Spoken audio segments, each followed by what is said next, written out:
A Batalha de Prokhorovka é um dos confrontos mais sérios da Segunda Guerra Mundial, e certamente uma das batalhas mais comentadas no YouTube, no entanto. Ela também é uma das mais incompreendidas. Há 2 anos, lancei um vídeo que levou Prokhorovka além da versão superficial habitual de Kursk, que a maioria das pessoas conhece. Desde então, a batalha passou a ser muito mais discutida online, mas muitos dos detalhes foram exagerados, simplificados ou repetidos sem análise. Os detalhes importam. Nos últimos 2 meses, revisitei Prokhorovka por meio de obras importantes e estudos primários, e o que surge é uma batalha bem mais caótica, custosa e sombria do que sua reputação popular indica. Em certos pontos, é pior do que parece. Em outros, não merece tanto o título pelo qual é conhecida. Prokhorovka não foi a maior batalha de tanques da história, mas foi uma das mais destrutivas, concentradas e psicologicamente brutais. Ao final deste vídeo, você vai entender o que realmente aconteceu naquele campo de batalha, por que tantos mitos surgiram e como a realidade de Prokhorovka difere drasticamente da lenda que a cerca.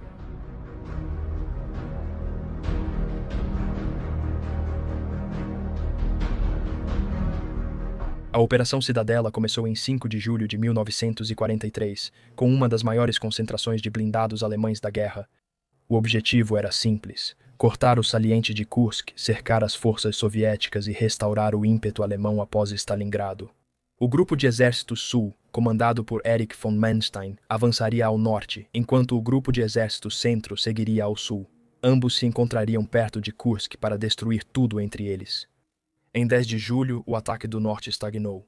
O Grupo de Exército Centro avançou só 12 quilômetros contra as defesas soviéticas e não progredia, exceto no sul.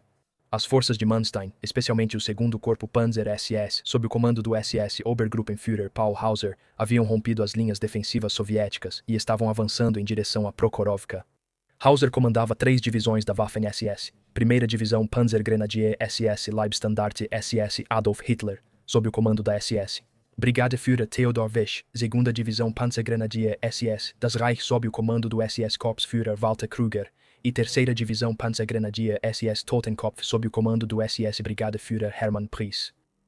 Entre eles dispunham de aproximadamente 280 a 320 tanques e canhões de assalto, bem menos do que a propaganda soviética alegaria mais tarde. Mas o suficiente para romper tudo que o Exército Vermelho lançara até então. Em 11 de julho, o 2º Corpo Panzer SS já combatia continuamente há 6 dias. O combustível estava escasso, o uso de munição superou as projeções e o cansaço das tripulações virou problema tático. Os tanques quebravam mais rápido do que as oficinas conseguiam consertar, enquanto os soviéticos seguiam enviando reservas. Prokhorovka era importante por estar em linhas ferroviárias e entroncamentos rodoviários-chave ao sudoeste de Kursk. Além disso, era a última chance realista das forças alemãs romperem antes que as reservas soviéticas tornassem qualquer avanço impossível. Stalin e o Stavka entenderam isso. Eles ordenaram um contra-ataque. A resposta soviética foi massiva. O Marechal Georgy Zhukov, que coordenava as operações em Kursk, manteve reservas estratégicas em espera. Neste momento, o 5º Exército de Tanques da Guarda, comandado pelo tenente-general Pavel Rodmistrov, recebeu ordens para se concentrar ao sudoeste de Prokhorovka e destruir o 2º Corpo Panzer SS. As forças de apoio incluíam o 5º Exército da Guarda sob o comando do tenente-general Alexei Jadov, elementos do 1º Exército de Tanques e Artilharia Concentrada. Este não era um ataque de contenção. O objetivo era destruir a capacidade ofensiva alemã. O terreno próximo a Prokhorovka dificultava operações blindadas, fato quase sempre ignorado pelos relatos populares da batalha. O aterro ferroviário que cortava a área de leste a oeste tinha quase 3 metros de altura e valas antitanque foram escavadas nas rotas de aproximação mais prováveis. O rio Sel ao norte criava uma barreira natural que canalizava o movimento. As balcas, ravinas íngremes na estepe, dificultavam e tornavam previsível o deslocamento fora das estradas. Os campos de trigo reduziam a visibilidade para menos de 100 metros em muitas áreas.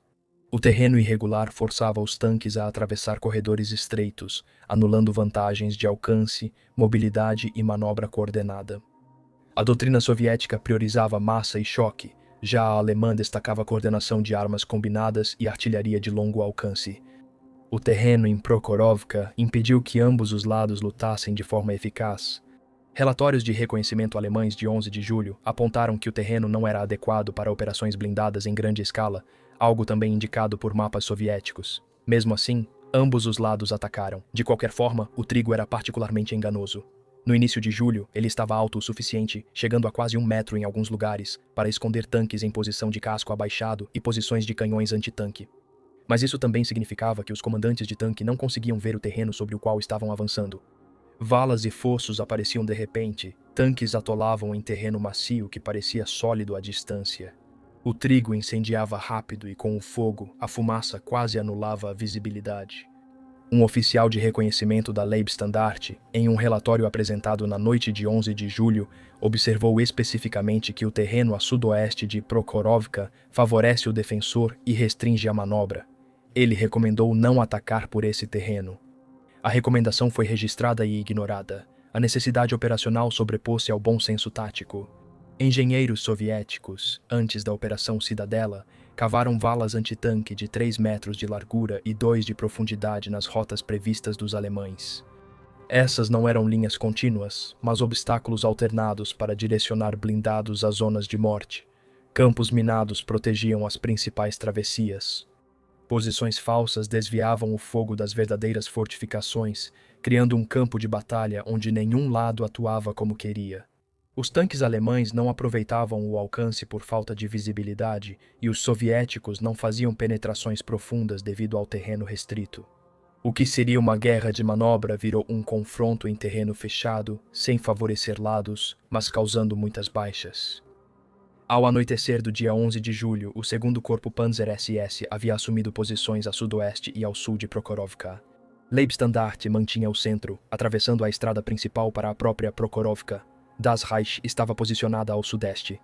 Totenkopf estava lutando ao norte do rio Psel, tentando envolver as posições soviéticas pelo flanco. O regimento Panzer da Leibstandarte, comandado pelo SS Obersturmbannführer Georg Schönberger, relatou aproximadamente 40 tanques operacionais na manhã de 12 de julho. Isso incluía uma mistura de Panzer III, Panzer IV e alguns poucos Tigres. O SS Sturmbannführer Joachim Pieper comandava o 3º Batalhão Gepanzert, 2 do 2º Regimento SS Panzergrenadier, um batalhão blindado de Panzergrenadiers montados em semi-lagartas. Ele tinha 28 anos e estava lutando na frente oriental desde 1941. Entradas do Diário de Guerra Divisionário do final de junho mostram que ele já havia sido recomendado para as folhas de carvalho em sua cruz de cavaleiro por ações na aproximação de Kursk, mas a condecoração só foi confirmada em janeiro de 1944. Sua reputação na Leibstandarte veio da velocidade e agressividade. Prokhorovka testaria ambas. O SS Sturmbannführer Martin Gross comandava o 2º Abteilung do 1º Regimento Panzer SS da Leibstandarte em Prokhorovka. Seu batalhão era responsável por grande parte do avanço blindado da divisão. Relatórios pós-batalha fornecem alguns dos relatos alemães mais detalhados sobre os combates, descrevendo a batalha como o confronto mais confuso e custoso que sua unidade havia experimentado desde Kharkov.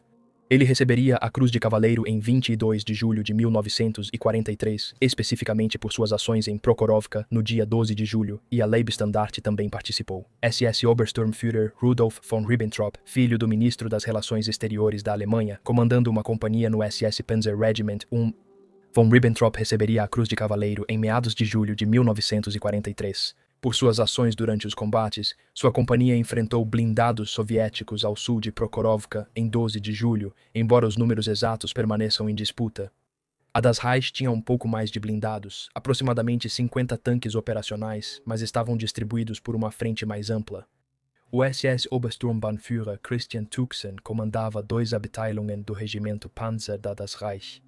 Tuchsen era um oficial de blindados experiente que lutou na França, Balcãs e Rússia. Ele recebeu a Cruz de Cavaleiro em 31 de março de 1943 e mais tarde receberia as Folhas de Carvalho em dezembro de 1943 por conquistas acumuladas. Durante os combates daquele ano em Prokhorovka, Tuchsen comandava de um carro de comando posicionado atrás da linha principal de combate, tentando coordenar suas companhias por rádio, de acordo com seu oficial de operações. A comunicação por rádio começou a falhar no meio da manhã, forçando Tuchsen a avançar para localizar fisicamente suas unidades e dar ordens pessoalmente. Totenkopf estava na pior posição. Lutar ao norte da célula significava terreno pantanoso, poucas rotas de avanço e forças soviéticas entrincheiradas na margem sul do rio, relatou a divisão. Aproximadamente 30 tripulações de tanques operacionais estavam exaustas. Um relato de um comandante de tanque da Totenkopf, registrado em entrevistas pós-guerra, descreveu homens adormecendo em suas posições durante breves intervalos nos combates, motores superaquecendo, elos das esteiras falhando e estoques de munição perigosamente baixos. O SS Hauptsturmführer Helmut Becker comandava uma companhia do regimento Panzer Totenkopf. Becker havia recebido a Cruz Alemã em Ouro em abril de 1943, uma condecoração que reconhecia desempenho sustentado em combate. Fica abaixo do nível da Cruz de Cavaleiro. Em Prokhorovka, sua companhia recebeu a tarefa de apoiar a travessia do rio Sele. Sua companhia perdeu 4 tanques devido a falhas mecânicas antes mesmo de chegar ao rio. Os tanques restantes atravessaram, mas ficaram presos em terreno pantanoso que limitava sua mobilidade e a velocidade de caminhada. Seu relatório pós-ação apontou que sua companhia lutou bem em posições defensivas, mas não avançou ao norte do rio.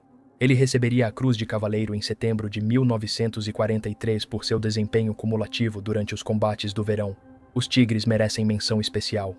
O 2º Corpo Panzer SS tinha aproximadamente 35 Tigres em toda a infantaria no início da Operação Cidadela, distribuídos entre as 3 divisões. Na noite de 11 de julho, apenas cerca de 15 estavam operacionais. Isso é muito menos do que sugerem os relatos populares. O Tiger I tinha um canhão principal de 88 mm capaz de destruir qualquer tanque soviético a distâncias superiores a 2 km. Sua blindagem frontal era praticamente imune ao canhão de 76 mm do T-34 nas distâncias de combate, mas também era lento, mecanicamente complexo e consumia muito combustível. Em Prokhorovka, os Tigers lutariam a distâncias onde suas vantagens evaporavam. SS Untersturmführer Mikkel Wittmann estava com a companhia de tanques pesados da Leibstandarte em Prokhorovka. O Tiger de Wittmann combateu blindados soviéticos de posições preparadas ao noroeste da cidade.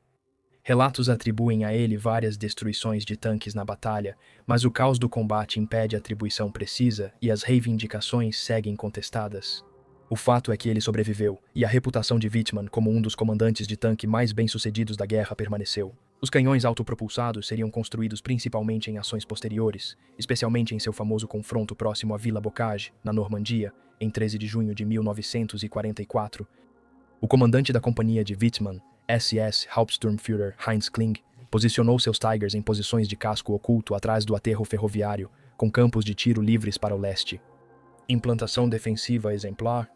Os Tigers iriam enfrentar os blindados soviéticos à distância máxima, destruindo o maior número possível de tanques antes que eles se aproximassem a distâncias em que a superioridade numérica soviética fizesse diferença.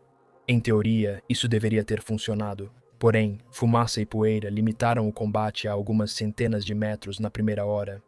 Outro comandante de Tiger na Leibstandarte, SS, Unterscharführer Franz Staudinger, havia alcançado sucesso notável anteriormente na Operação de Kursk, em 8 de agosto de 1943, perto de Teterovino. Na fase inicial da Operação Cidadela, a equipe de Staudinger destruiu 22 tanques soviéticos em um só confronto. Ele recebeu a Cruz de Cavaleiro pouco depois, por ações na Operação Cidadela, sendo o primeiro comandante de Tiger a obter a honraria. Em Prokhorovka, no dia 12 de julho, Staudinger continuou lutando de forma eficaz.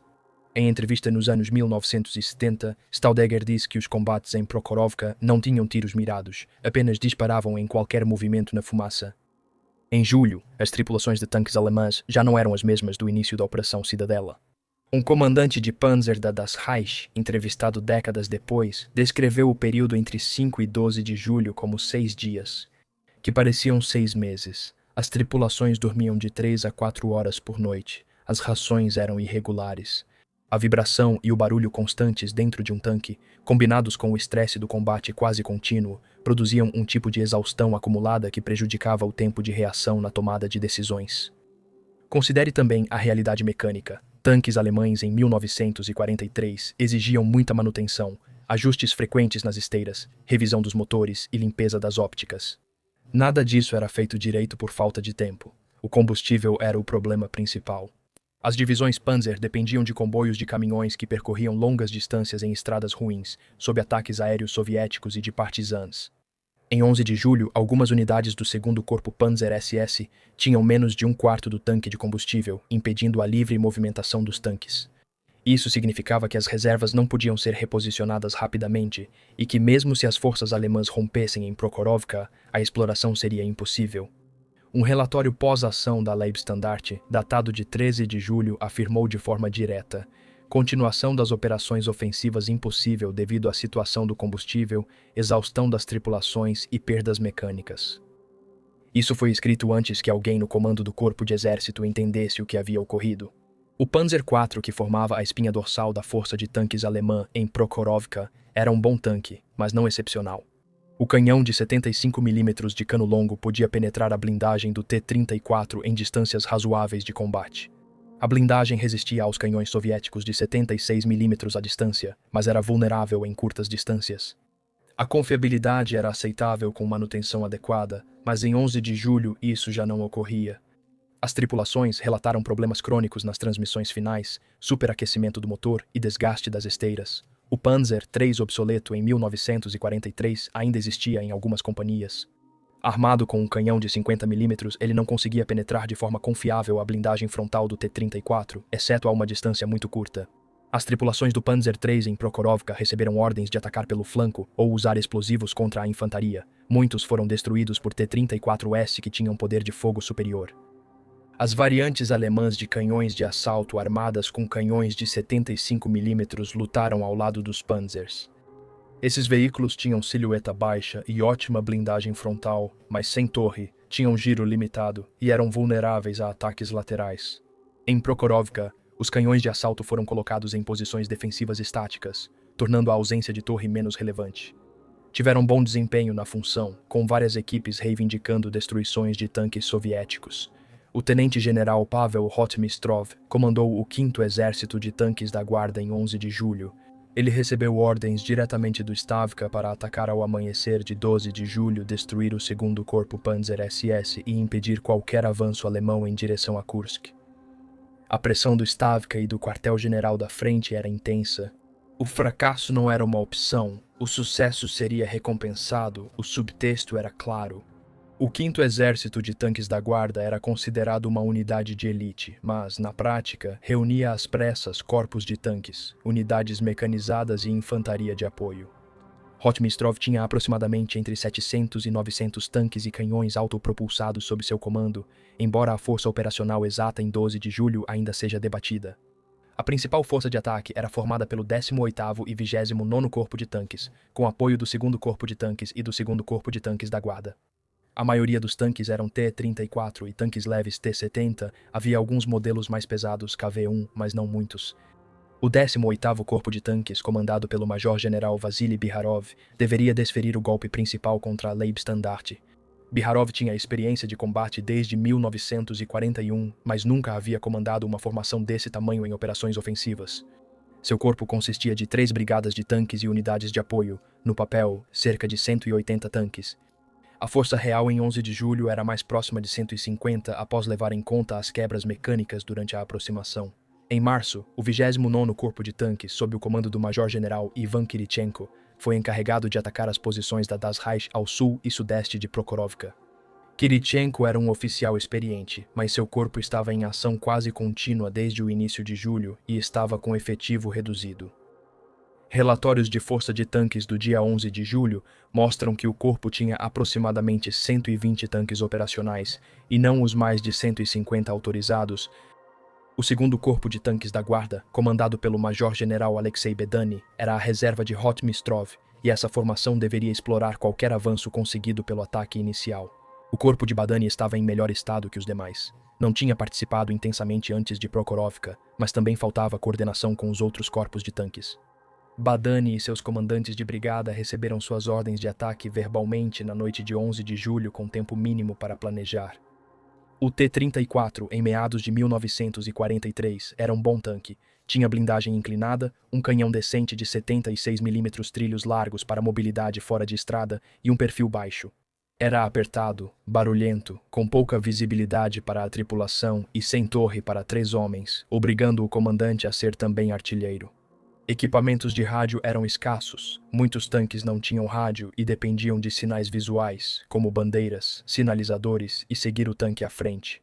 As tripulações de tanques soviéticos em 1943 eram uma mistura de veteranos e substitutos.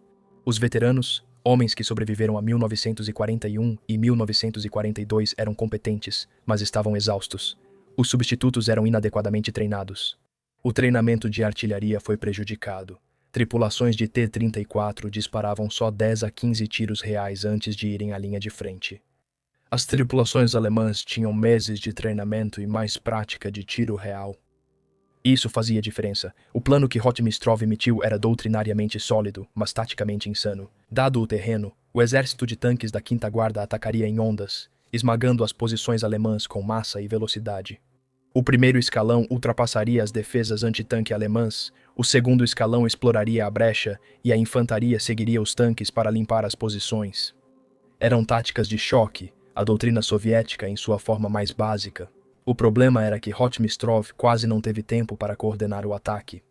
As unidades ainda chegavam às posições de partida na noite de 11 de julho com algumas brigadas marchando forçadamente por 2 dias e pouco descanso.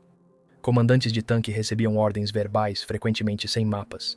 Líderes de companhia e pelotão deviam seguir os comandantes de regimento e atacar alvos. O comandante de brigada alemão relatou, da noite de 11 para 12 de julho, confusão, distribuição inadequada de combustível, caminhões de munição chegando atrasados e as tripulações dormindo dentro ou debaixo de seus tanques. Um comandante de tanque soviético relatou ter recebido a ordem: ataque ao amanhecer em direção a Prokhorovka, destrua os blindados inimigos, não pare. Quando pediu esclarecimentos sobre rotas, objetivos ou coordenação com unidades vizinhas, disseram que não havia tempo. O apoio da infantaria soviética também era problemático. As divisões de fuzileiros que apoiavam o ataque dos tanques estavam exaustas e com o efetivo reduzido devido a combates anteriores. A coordenação entre comandantes de tanques e infantaria era mínima. A tática soviética padrão, com a infantaria avançando logo atrás dos tanques, exigia coordenação rigorosa e apoio mútuo. Em Prokhorovka, nenhum dos dois estava presente. O quartel-general de Bropnistrov ficava vários quilômetros atrás da linha de frente e dificilmente poderia influenciar a batalha após seu início. Seus oficiais sabiam disso. Alguns depois admitiram em entrevistas que esperavam grandes perdas, mas achavam que a massa superaria os alemães. Um deles chamou isso de perdas aceitáveis. O que constituía aceitável nunca foi definido. A outra questão era comando e controle. As formações de tanques soviéticas em 1943 dependiam de ordens rígidas e controle centralizado, deixando pouca autonomia aos comandantes subalternos para se adaptar durante as batalhas. A doutrina alemã destacava a iniciativa nos níveis inferiores, chamada Tática Auftrag. Um líder de pelotão ou comandante de tanque alemão podia tomar decisões táticas conforme a situação. As tripulações soviéticas eram esperadas para seguir ordens, avançar e atacar em Prokhorovka. Essa diferença doutrinária se mostraria catastrófica. A preparação de artilharia soviética antes do ataque foi breve e ineficaz. Várias centenas de canhões dispararam por aproximadamente 15 minutos, começando às 8 horas. O bombardeio visava suprimir defesas antitanque alemãs e dificultar comando e controle, mas a maioria dos projéteis caiu em terreno vazio. As posições alemãs estavam bem camufladas ou localizadas em áreas que a inteligência soviética não havia identificado. O bombardeio fez barulho, mas realizou pouco. O ataque começou pouco depois das 8 horas da manhã. Relatos soviéticos falam de ondas de tanques avançando pelo campo de trigo, a sudoeste de Prokhorovka. Relatos alemães descrevem o surgimento dos blindados soviéticos como repentino e avassalador. Apesar da preparação de artilharia, o primeiro escalão do 18º Corpo de Tanques, com aproximadamente 200 tanques, avançou diretamente em direção às posições da Leibstandarte.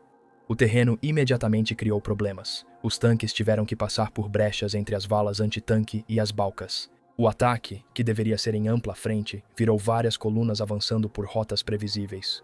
Os canhões antitanque alemães dispararam primeiro. Os canhões Flak de 88 mm posicionados em postos camuflados começaram a atacar os T-34 a distâncias de 1.500 metros.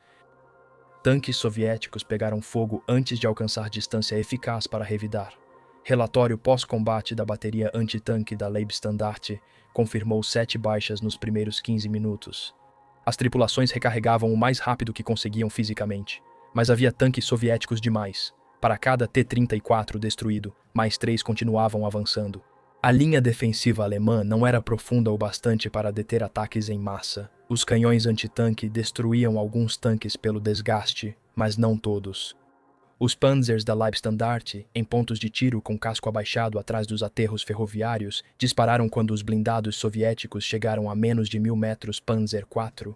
As tripulações foram orientadas a segurar o fogo até terem alvos claros. As primeiras rajadas foram devastadoras. Um pelotão de T-34S que tentava cruzar o aterro foi pego em enfiada e destruído em menos de 2 minutos, mas os soviéticos continuaram avançando. Um comandante de pelotão de tanques soviético da 181ª Brigada de Tanques, o jovem tenente Vassily Bryukov, descreveu o avanço através de um campo de trigo tão alto que impedia a visão além de 20 metros. Seu pelotão, 5 T-34S, deveria seguir o tanque do comandante da brigada em meio à fumaça e poeira. Ele perdeu o tanque líder de vista. Em minutos, seu tanque caiu em uma vala antitanque escondida pelo trigo e perdeu uma esteira. A tripulação o abandonou sob fogo de metralhadora. Bryukov sobreviveu escondido no trigo por 3 horas e rastejou de volta às linhas soviéticas após o anoitecer.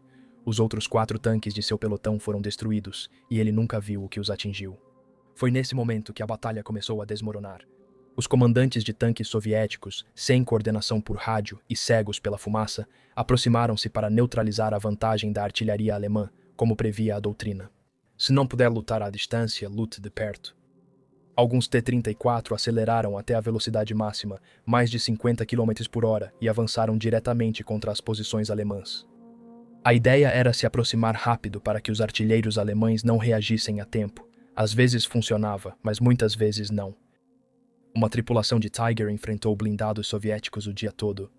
Um artilheiro dos anos 1980 relatou que, ao disparar em seu primeiro tanque soviético, ele explodiu após o projétil atingir o compartimento de munição.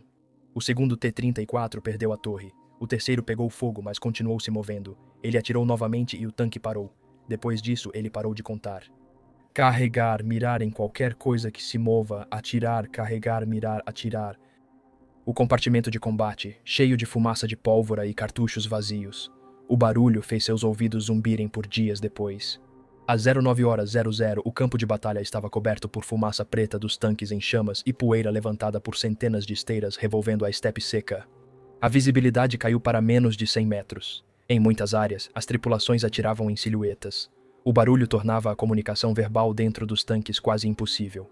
Artilheiros seguiam sinais manuais dos comandantes. Municiadores agiam no automático, carregar, disparar, repetir, sem pensar. Os Panzergrenadiers de Joachim Pieper, em semi-lagartas, tentaram apoiar os tanques contra a infantaria soviética que vinha atrás dos blindados. A doutrina soviética ordenava que fuzileiros avançassem próximos aos tanques, usando-os como cobertura móvel. Em Prokhorovka, isso significava que homens a pé tentavam acompanhar os T-34 avançando rapidamente por terreno acidentado, enquanto estavam sob fogo de metralhadoras e artilharia alemãs. As baixas foram imediatas e severas. Um soldado de infantaria soviético entrevistado na década de 1960 lembrou-se de avançar atrás de um T-34 quando ele foi atingido por um projétil alemão.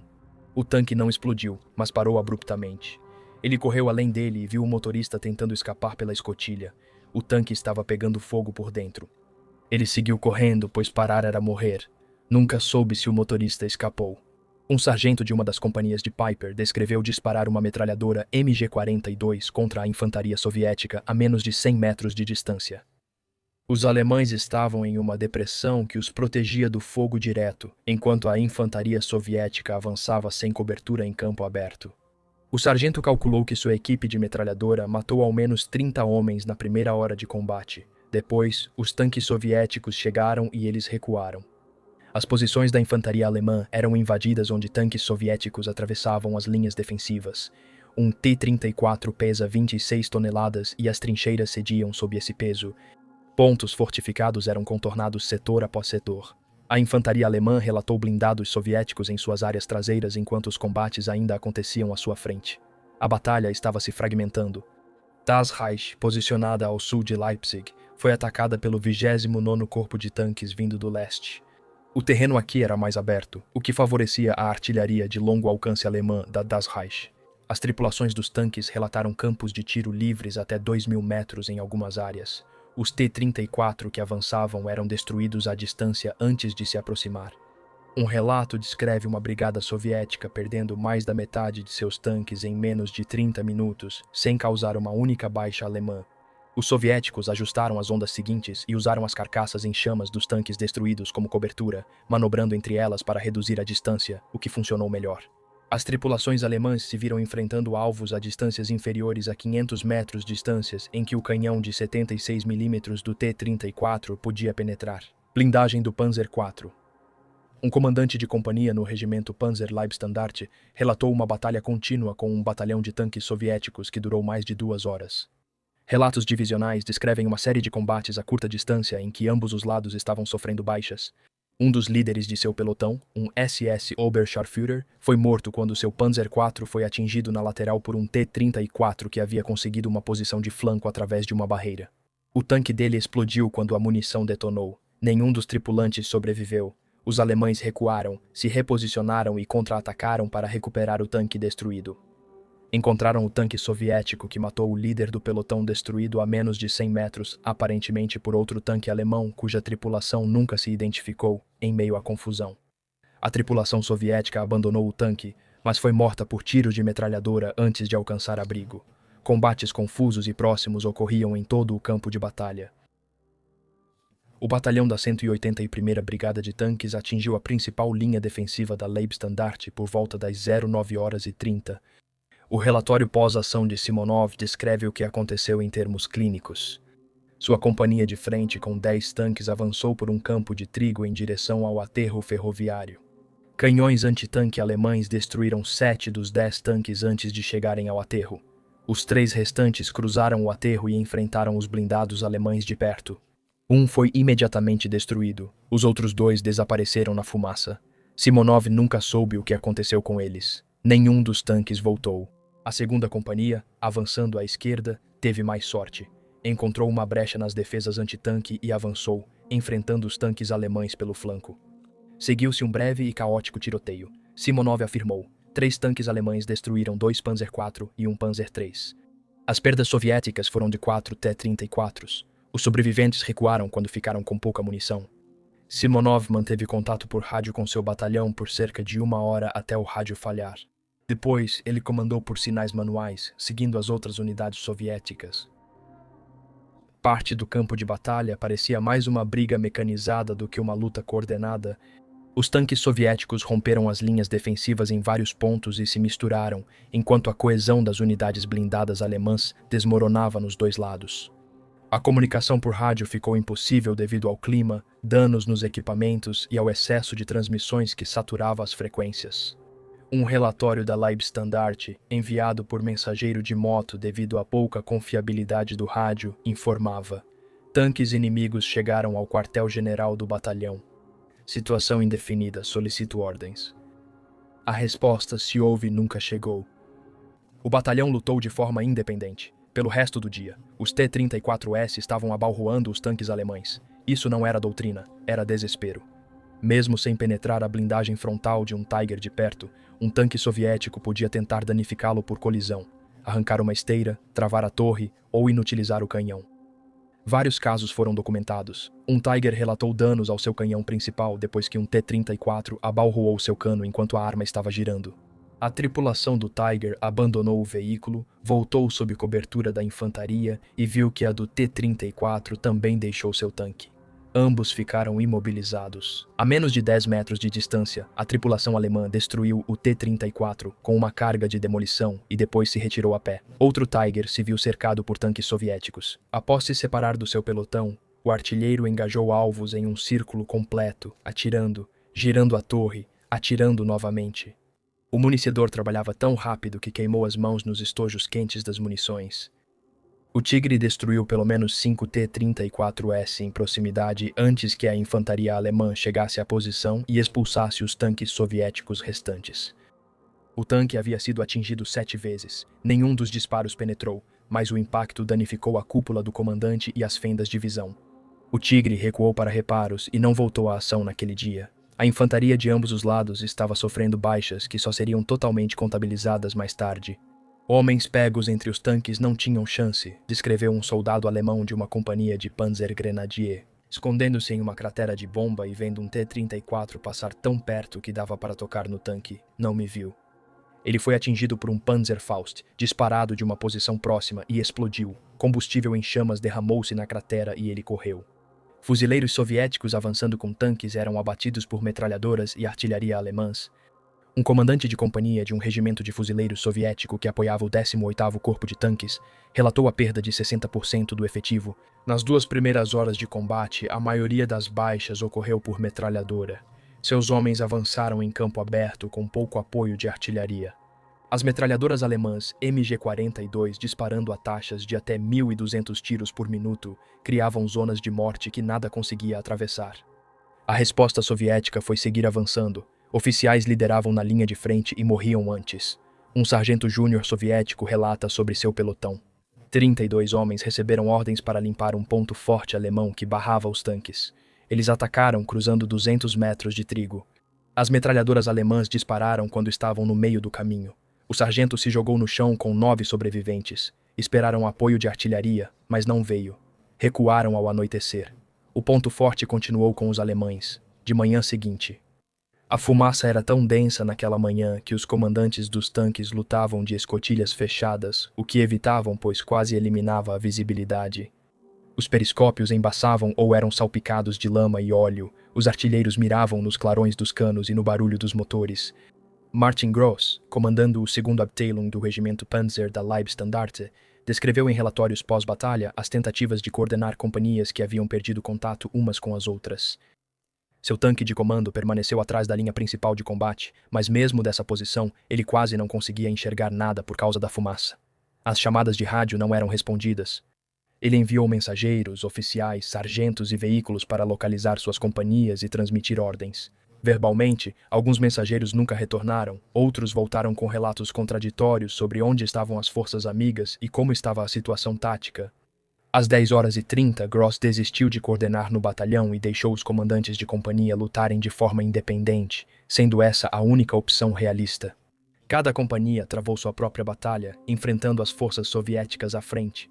As perdas de tanques soviéticos aumentavam de forma catastrófica.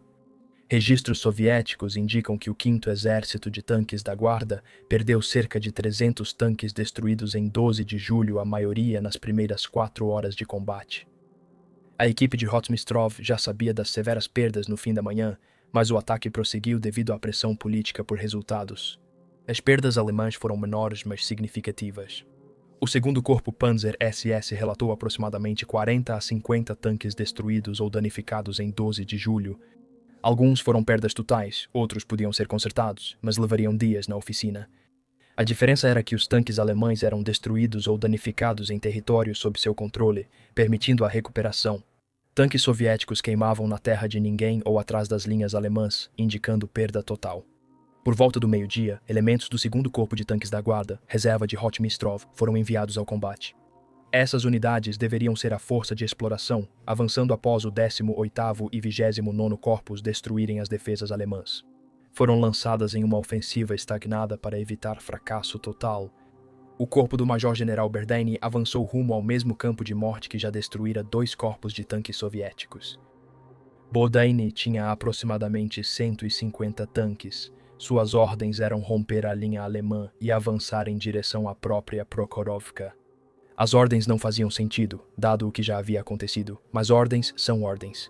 O ataque do 2º Corpo de Tanques da Guarda começou por volta das 12 horas. As defesas antitanque alemãs já estavam preparadas e tinham campos de tiro livres entre destroços de tanques soviéticos. As brigadas de vanguarda de Berdaine foram engajadas de imediato.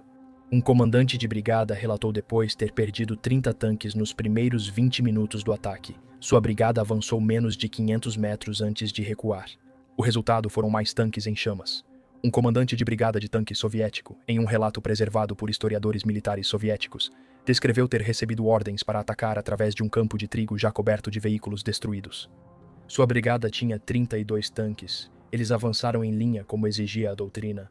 Canhões antitanque alemães abriram fogo de posições ocultas. Ele perdeu 8 tanques antes de alcançar a linha alemã. Seu próprio tanque foi atingido, mas permaneceu móvel. Ele ordenou uma retirada. Ele foi afastado do comando 2 dias depois por não atingir o objetivo. Relatos soviéticos de sobreviventes descrevem um campo de batalha que parecia um ferro velho industrial. Tanques em chamas por toda parte, fumaça tão densa que não dava para ver o sol, o cheiro de combustível e carne queimando. Corpos de tripulantes de tanques que haviam saltado e foram abatidos por tiros de metralhadora, homens feridos gritando, o barulho constante e avassalador, tornando impossível pensar. Um motorista de T-34 do 29º Corpo de Tanques, entrevistado décadas depois, descreveu seu tanque sendo atingido pelo fogo alemão, por volta do meio-dia. O projétil penetrou o casco e matou o comandante e o artilheiro, instantaneamente. O motorista e o municiador escaparam pela escotilha inferior. Eles correram para as linhas soviéticas, atravessando fumaça, corpos e tanques destruídos. Conseguiram voltar. O motorista nunca mais entrou em um tanque. Ele foi transferido para a infantaria e sobreviveu à guerra. À tarde, a ofensiva já perdera o ímpeto, mas unidades soviéticas ainda atacavam em alguns pontos. Mas esses eram esforços isolados de batalhões ou companhias sem ordens para parar. O ataque em massa coordenado por Rotmistrov havia terminado. Enquanto Leibstandarte e das Reich estavam engajados, ao sul de Prokhorovka, Totenkov travava uma batalha separada ao norte do rio Sel. O terreno aqui era pantanoso e cortado por riachos. As rotas de avanço eram limitadas. Os defensores soviéticos do 5º Exército da Guarda, liderados pelo tenente-general Jadov, estavam entrincheirados na margem sul do rio com campos de tiro abertos. A missão da Totenkopf era cruzar o PCL, envolver as posições soviéticas pelo norte e se unir a Leibstandarte avançando pelo sul. Isso prenderia as forças soviéticas em um bolsão a oeste de Prokhorovka. Era um conceito operacional sólido, mas que ignorava o terreno. Engenheiros alemães tentaram construir uma ponte sobre o rio sob fogo inimigo, mas artilharia e morteiros soviéticos destruíram as duas primeiras. Uma terceira travessia foi criada ao meio-dia, mas suportava apenas um veículo por vez. Os tanques Totenkopf avançaram em fila única, enquanto canhões soviéticos miravam na cabeça de ponte e no SS Sturmbannführer.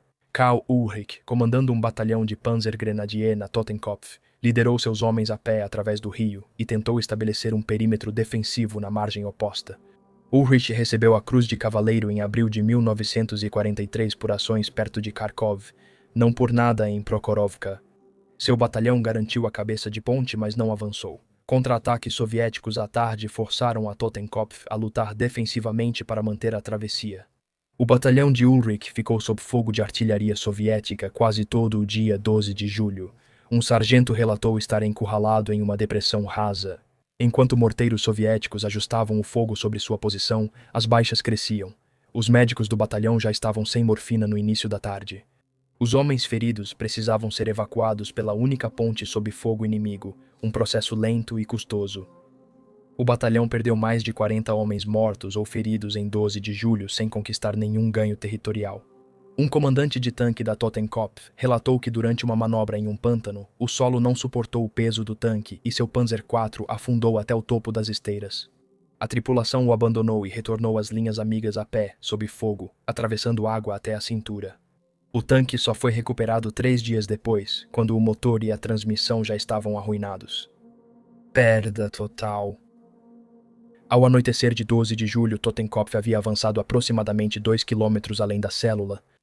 Isso estava longe de ameaçar as áreas traseiras soviéticas ou se unir a Leibstandarte. A ofensiva ao norte do rio havia fracassado. Os defensores soviéticos ao norte da célula, sob o comando do tenente-general Jadov, receberam ordens para resistir a todo custo. O 5º Exército de Guardas de Jadov era de infantaria, não de tanques, mas contava com bastante artilharia e recursos antitanque.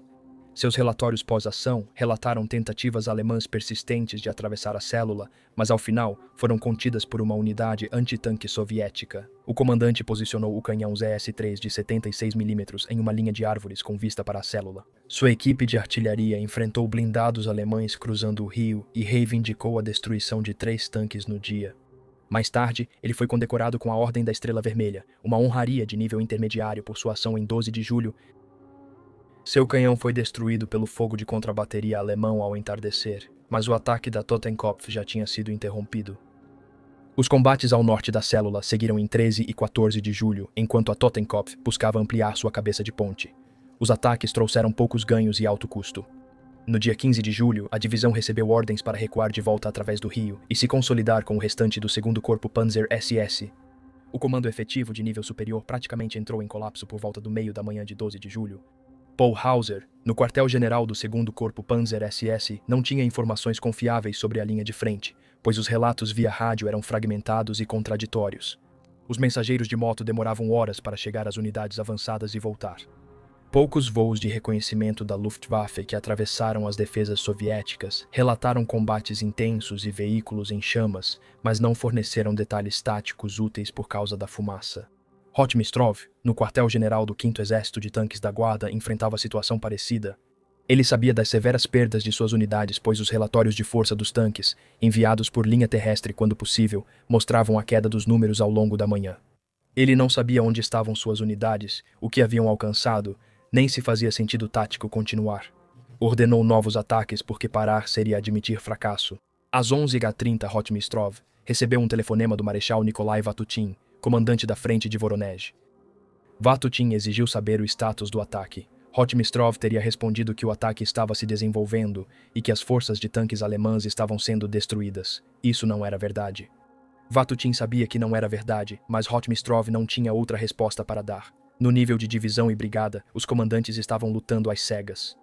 Um comandante das Reich registrou em seu diário de guerra que a situação era totalmente incerta.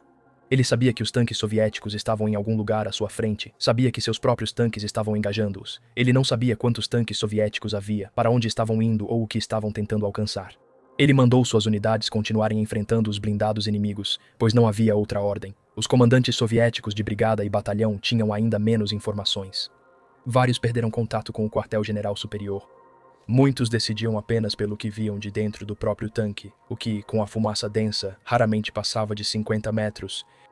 Atacar, recuar ou manter posição viraram escolhas individuais de homens sem saber o que ocorria a 100 metros ao lado. Essa fragmentação dificulta estabelecer o número de baixas em Prokhorovka, já que até elites perderam controle de suas forças. Companhias relataram tanques destruídos que depois foram recuperados. Outros tanques listados como danificados eram, na verdade, perdas totais. O caos tornou impossível a elaboração de relatórios precisos em tempo real, e as avaliações pós-batalha eram frequentemente influenciadas por questões políticas. O que fica claro nos registros alemães é que, no meio da tarde, o 2º Corpo Panzer SS havia parado de avançar e passado para a defesa.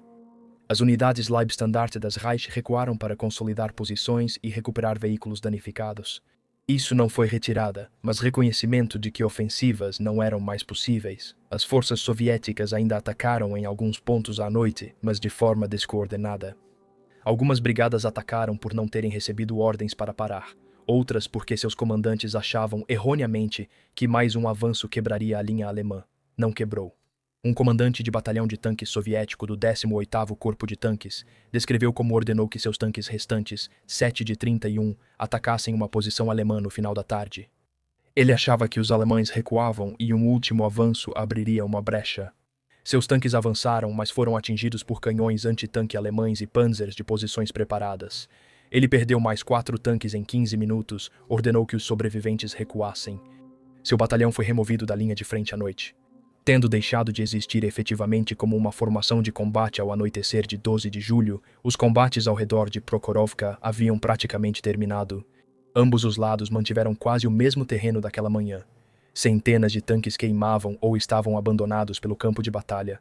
Homens feridos ainda eram resgatados, e tanto alemães quanto soviéticos não sabiam ao certo o que havia ocorrido. O relatório de Paul Hauser para o quartel-general do 4º Exército Panzer, datado de 13 de julho, afirmava que o 2º Corpo Panzer SS havia repelido um grande ataque blindado inimigo e infligido pesadas perdas às forças soviéticas. O relatório estimava as perdas soviéticas em mais de 200 tanques. Também observou que a força de tanques alemães havia sido reduzida em aproximadamente 15% e que a continuação das operações ofensivas em direção a Kursk não era viável sem reforço e reabastecimento. Hauser não reivindicou vitória. Ele relatou uma defesa bem-sucedida, seguida de paralisia operacional. Os relatórios detalhados de força das divisões do 2º Corpo Panzer SS, compilados em 13 de julho, fornecem números específicos.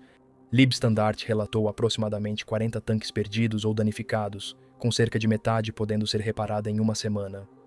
Das Reich relatou aproximadamente 35 tanques perdidos ou danificados. Totenkopf relatou cerca de 20. Esses números são de perdas confirmadas, sem contar tanques temporariamente inativos por danos leves ou falhas mecânicas. As baixas de infantaria foram grandes, mas menores que as perdas de tanques. Os batalhões Panzergrenadier da Leibstandarte relataram baixas combinadas de aproximadamente 120 homens mortos ou feridos. A das Reich relatou números semelhantes. As baixas da Totenkopf foram maiores, mais de 200 devido aos combates difíceis ao norte da célula. O relatório de Rotmistrov ao Stavka foi mais complexo. Os resumos soviéticos de 13 de julho disseram que o 5º Exército de Tanques da Guarda destruiu formações inimigas e impediu o avanço do inimigo. A linguagem foi cuidadosamente escolhida. Rotmistrov não afirmou ter destruído o 2º Corpo Panzer SS, ele afirmou tê-lo parado, isso era verdade. Ele relatou suas próprias perdas, embora subestimadas. Os dados iniciais indicavam perda de cerca de 50% dos tanques, cerca de 400 veículos. Avaliações posteriores aumentariam esse número. Rotmistrov não relatou de imediato que muitas de suas formações estavam inoperantes e levariam semanas para ser reconstituídas. Um relatório mais detalhado veio depois. Documentos de arquivos soviéticos divulgados na década de 1990 mostram que o 5º Exército de Tanques da Guarda relatou 334 tanques totalmente destruídos em 12 de julho, com mais de 400 adicionais danificados em vários graus. Dos tanques danificados, aproximadamente metade acabaria sendo devolvida ao serviço. Isso significava que Rotmistrov havia perdido efetivamente mais de 500 tanques, mais da metade de sua força, em um único dia. O 18º Corpo de Tanques, que havia suportado o peso dos combates contra Leipzig, foi reduzido a menos de 50 tanques operacionais. Na noite de 12 de julho, o 29º Corpo de Tanques estava em uma situação um pouco melhor.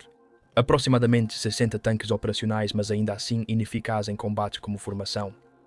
O 2º Corpo de Tanques da Guarda, empenhado tardiamente na batalha, perdeu aproximadamente 100 tanques. A resposta de Stalin foi pragmática. Rotmistrov não foi afastado nem punido.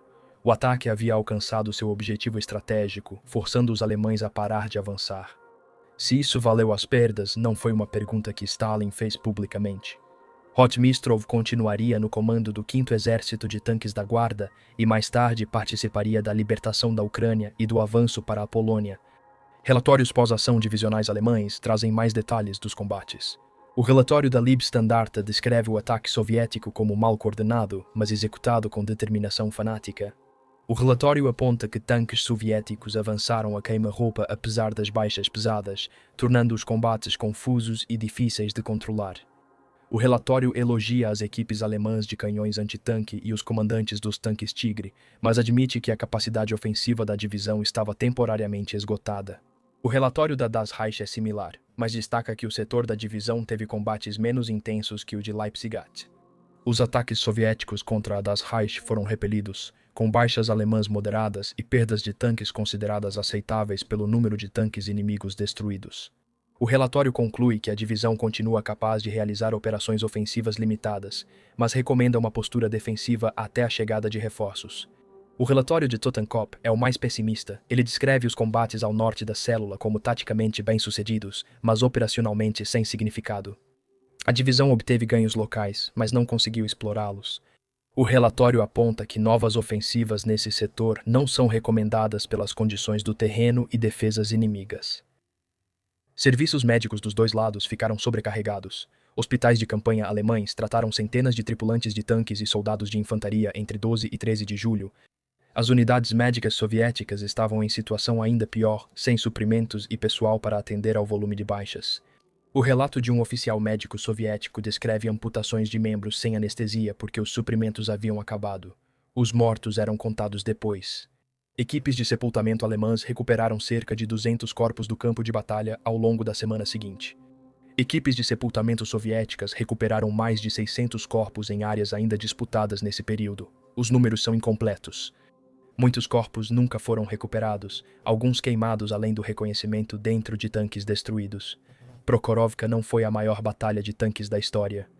Essa distinção pertence à Batalha de Brody, em junho de 1941, onde mais de 3.500 tanques soviéticos e alemães foram envolvidos em vários setores. Durante vários dias, Prokhorovka envolveu cerca de 700 a 900 tanques soviéticos e canhões autopropulsados, e aproximadamente 280 a 320 tanques alemães e canhões de assalto em combate direto em um único dia.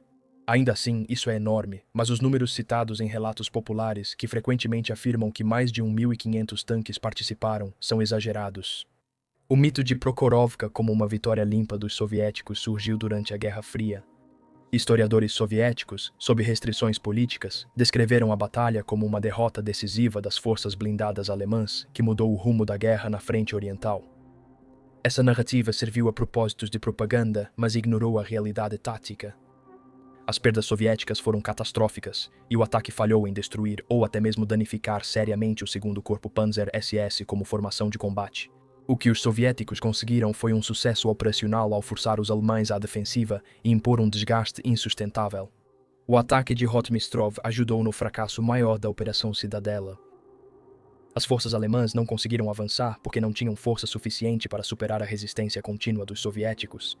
Isso não aconteceu especificamente por causa de Prokhorovka, mas sim devido às perdas acumuladas em todo o saliente de Kursk ao longo de 9 dias de combates, mas Prokhorovka se tornou o momento simbólico. Relatos alemães escritos após a guerra enfatizavam o sucesso tático e a proporção de baixas. Esses relatos não estão errados, mas ignoram o contexto operacional. Destruir 3 ou 4 tanques soviéticos para cada tanque alemão perdido não adianta se você não consegue repor as perdas e o inimigo consegue. A posição estratégica da Alemanha em 1943 era que cada tanque fazia diferença. A posição soviética era que as perdas eram aceitáveis se trouxessem resultados. Prokhorovka aparentava ser uma derrota soviética taticamente, com perdas de tanques ao menos 3 a 4 vezes superiores às alemãs. Unidades soviéticas recuaram ou cessaram o ataque, enquanto os alemães mantiveram o campo e recuperaram veículos danificados. Os comandantes alemães relataram sucesso, mas no nível operacional, Prokhorovka foi um sucesso soviético. Isso parou o avanço alemão, impôs atrasos e perdas que impediram a exploração. Isso levou Hitler, em 13 de julho, a suspender a Operação Cidadela e a enviar tropas para enfrentar os aliados na Sicília e as ofensivas soviéticas previstas. Na frente oriental e no nível estratégico, Prokhorovka foi irrelevante. O desfecho da guerra não foi decidido aqui. A frente oriental continuaria por quase mais 2 anos, com batalhas muito maiores e mais sangrentas do que Prokhorovka. O que importava era que a Alemanha havia lançado sua última grande ofensiva estratégica no leste e não conseguiu alcançar resultados decisivos. Tudo o que se seguiu foi reação e retirada. Historiadores ainda debatem os detalhes. Glantz e House, em sua análise abrangente de Kursk, enfatizam que Prokhorovka foi um dos combates dentro de uma operação defensiva muito maior e que focar exclusivamente nele distorce a compreensão da batalha. Argumentam que as perdas soviéticas em Prokhorovka foram graves, mas a defesa em Kursk foi executada com eficiência notável. Zetterling e Frankson afirmam que as perdas soviéticas foram maiores do que se reconhece e que o confronto só não foi um desastre tático total devido ao contexto estratégico. Segundo análise de documentos soviéticos, o ataque de Rotmistrov não obteve resultados além do que uma boa defesa teria alcançado, mas com custo bem menor. O trabalho de Nipe sobre o segundo Corpo Panzer SS oferece a perspectiva alemã mais detalhada, embora às vezes exagere a eficácia alemã. Nipe argumenta que o segundo Corpo Panzer SS nunca esteve em perigo de ser destruído em Prokhorovka e que a superioridade numérica soviética foi em grande parte neutralizada por táticas, treinamento e equipamentos superiores dos alemães. O que não se discute é que os combates em 12 de julho de 1943 foram brutais, confusos e muito mais complexos do que as narrativas simplificadas sugerem. O debate sobre a proporção de baixas é controverso. Registros alemães sugerem que eles destruíram de 300 a 400 tanques soviéticos em 12 de julho, enquanto perderam aproximadamente de 40 a 50 dos seus próprios estimativas que ainda são debatidas. Registros soviéticos reconhecem um total de 334 tanques perdidos, com mais de 400 danificados. A diferença está na definição de destruído. Um tanque com a esteira arrancada, mas recuperável, não é o mesmo que um tanque queimado até o casco. Ambos podem ser contabilizados como destruídos nos relatórios pós-ação. O terreno também complica a avaliação. A maioria dos tanques soviéticos foi perdida em terra de ninguém ou atrás das linhas alemãs, impedindo sua recuperação. A maioria das perdas de tanques alemães ocorreu em território controlado pelos próprios alemães, o que significa que a recuperação e o reparo eram possíveis. Isso fez com que os tanques alemães se recuperassem rápido, ao contrário dos soviéticos. Após a batalha, prêmios e reconhecimentos foram dados, nem sempre pelos motivos corretos. Michael Wittmann, comandante do Tiger da Leibstandarte, recebeu a Cruz de Cavaleiro com folhas de carvalho por suas conquistas como as de tanques, com mais de 100 tanques soviéticos creditados a ele até o fim da guerra. Sua ação mais famosa, destruindo vários tanques britânicos perto de Villers-Bocage, na Normandia, em 13 de junho de 1944, aconteceria um ano depois. A Cruz de Cavaleiro de Wittmann foi concedida em janeiro de 1944 por ações ao longo da segunda metade de 1943, incluindo, mas não se limitando, a Prokhorovka. Franz Staudager recebeu a Cruz de Cavaleiro logo depois, por ações anteriores durante a Operação Cidadela, por sua ação extraordinária em 8 de julho perto de Tetarovino. Durante a fase inicial de avanço da operação, quando sua tripulação do Tiger destruiu 22 tanques soviéticos em um único confronto, ele foi o primeiro comandante de tanque Tiger a receber a condecoração. Joaquim Piper recebeu as folhas de carvalho para sua Cruz de Cavaleiro em 27 de janeiro de 1944. A condecoração reconheceu seu desempenho geral durante a Operação Cidadela e operações subsequentes, não uma única ação. A reputação de Piper se baseava em liderança agressiva, habilidade tática e crueldade, que mais tarde resultaria em crimes de guerra.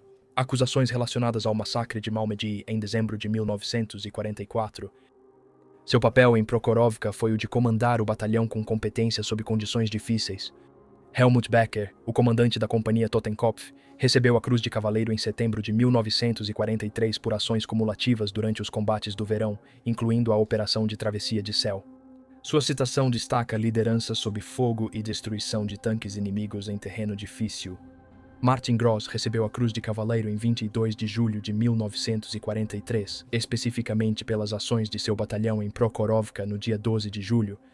A citação reconheceu a liderança de Gross de 2 Abteilung sob condições extremamente difíceis e a eficácia do batalhão em operações defensivas contra ataques blindados soviéticos esmagadores. Rudolf von Ribbentrop recebeu a Cruz de Cavaleiro em meados de julho de 1943 pelas ações de sua companhia durante os combates. A condecoração reconheceu seu comando eficaz e habilidade tática durante o intenso combate ao sul da cidade. Do lado soviético, Rotmistrov manteve seu comando e foi posteriormente promovido. A liderança dele no 5º Exército de Tanques da Guarda em Prokhorovka foi questionável. Planejamento apressado, coordenação ruim, perdas enormes, mas o resultado estratégico importava mais do que a execução tática. Ele recebeu a Ordem de Suvorov de 2ª classe, embora não especificamente por Prokhorovka. Rotmistrov continuou liderando exércitos de tanques na libertação da Ucrânia, entrou na Polônia e, por fim, na Alemanha.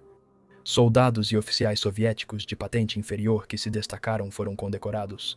Embora a documentação seja escassa, a equipe de Pavel Rotmistrov recomendou inúmeras condecorações imediatamente após a batalha. Operacionalmente, Prokhorovka marcou o fim da capacidade ofensiva alemã em Kursk. Hitler suspendeu formalmente a Operação Cidadela em 13 de julho, citando a necessidade de redirecionar forças para a Itália após a invasão aliada da Sicília em 10 de julho. Isso era parcialmente verdade. A situação no Mediterrâneo piorava, mas também servia de desculpa para parar uma operação já fracassada. Algumas unidades seguiram lutando por alguns dias, mas eram ações defensivas ou contra-ataques locais, sem um plano ofensivo coerente. O 4º Exército Panzer e o 2º Corpo Panzer SS iniciaram a retirada e o redesdobramento. As forças soviéticas não aproveitaram de imediato a paralisação alemã. O 5º Exército de Tanques da Guarda precisava ser reconstituído. O 18º Corpo de Tanques tinha menos de 40 tanques operacionais, até 14 de julho. O 29º Corpo de Tanques tinha cerca de 50. Essas unidades foram retiradas da linha de frente e enviadas à retaguarda para reequipamento. Substituição. Os tanques chegaram em poucos dias, mas reconstruir a eficácia de combate levaria semanas. Outras formações soviéticas próximas a Kursk estavam exaustas após 9 dias de combates. Levaria até os dias 17 e 18 de julho para que o Exército Vermelho lançasse contraofensivas coordenadas por toda a saliência. Quando essas contraofensivas começaram, elas foram massivas, com múltiplas frentes atacando simultaneamente, tendo como objetivos a libertação de Orel ao norte e Belgorod ao sul. O que se seguiu a Kursk são as bem conhecidas ofensivas soviéticas que empurraram as forças alemãs de volta pela Ucrânia, a libertação de Kharkov em agosto e o avanço até o Dnieper no outono. O papel de Prokhorovka nisso foi indireto. Não destruiu os blindados alemães, não abriu uma brecha. Impôs custos e atrasos suficientes para contribuir para o fracasso operacional, o que permitiu o sucesso estratégico soviético. Se as perdas foram justificadas ou não, depende do ponto de vista. Para Stalin, perder mais de 500 tanques para conter a ofensiva alemã contra Kursk era aceitável, já que a União Soviética os repunha mais rápido que a Alemanha. Perder homens e máquinas enquanto desgastava a força alemã era estrategicamente sensato, mesmo que fosse taticamente custoso do ponto de vista de Rotmistrov. Cumprir ordens e sobreviver politicamente exigia aceitar essas perdas. Ele recebeu uma tarefa impossível: destruir uma elite alemã em um ataque apressado por terreno difícil, sem preparação adequada. E ele havia alcançado o único objetivo realista: forçar os alemães a parar. Sua carreira sobreviveu. Para as tripulações soviéticas que queimavam até a morte nos T-34, a justificativa não importava. Seguiam ordens, atacavam conforme a doutrina e morriam em massa. Isso teria sido inaceitável para qualquer exército ocidental, mas o Exército Vermelho em 1943 não era um exército ocidental. Ele operava sob pressupostos diferentes, sobre baixas aceitáveis. As forças alemãs em Prokhorovka destruíram mais tanques do que perderam, mantiveram o terreno e a coesão das unidades. Do ponto de vista tático, eles venceram, mas um sucesso tático sem benefício operacional ou estratégico é pírrico. O segundo corpo Panzer SS terminou em 12 de julho, capaz de operações defensivas, mas incapaz de continuar a ofensiva. Isso foi suficiente para fracassar. O contexto mais amplo importa. Prokhorovka não foi uma batalha isolada, foi parte da Operação Cidadela, que por sua vez fazia parte da luta maior pela frente oriental. As perdas alemãs em Prokhorovka, estimadas entre 40 e 50 a 150 baixas de tanques, não foram catastróficas isoladamente, mas combinadas com as perdas em todo o saliente durante 9 dias, centenas de tanques, milhares de homens. Elas representaram um desgaste que a Alemanha não podia sustentar. As perdas soviéticas em Prokhorovka foram catastróficas isoladamente, mais de 500 tanques, talvez 1.500 baixas, mas o Exército Vermelho podia absorver essas perdas, porque havia reservas disponíveis e a produção estava aumentando. No final de 1943, a produção de tanques soviéticos superava a produção alemã numa proporção de aproximadamente 4:1. Perder tanques era caro. Não para os alemães teria sido pior. Um relatório de situação da Totenkopf, datado de 15 de julho de 1943, contém a seguinte frase: o reconhecimento de campo de batalha indica 191 tanques inimigos destruídos contados no setor, perdas próprias de 11 baixas totais, 23 reparáveis, situação de combustível crítica, situação de munição crítica, pessoal adequado esgotado, ação ofensiva adicional não recomendada. Aquilo foi Prokhorovka, não a maior batalha de tanques da história, não uma vitória decisiva soviética, nem uma derrota esmagadora alemã. Apenas mais um dia na frente oriental, onde milhares de homens lutaram, centenas morreram e a guerra continuou sem resolução. O campo de batalha ficou silencioso. Em 13 de julho, as equipes de resgate iniciaram o trabalho. Os feridos foram evacuados, os mortos foram enterrados e, em poucos dias, ambos os exércitos estavam lutando novamente em outro lugar.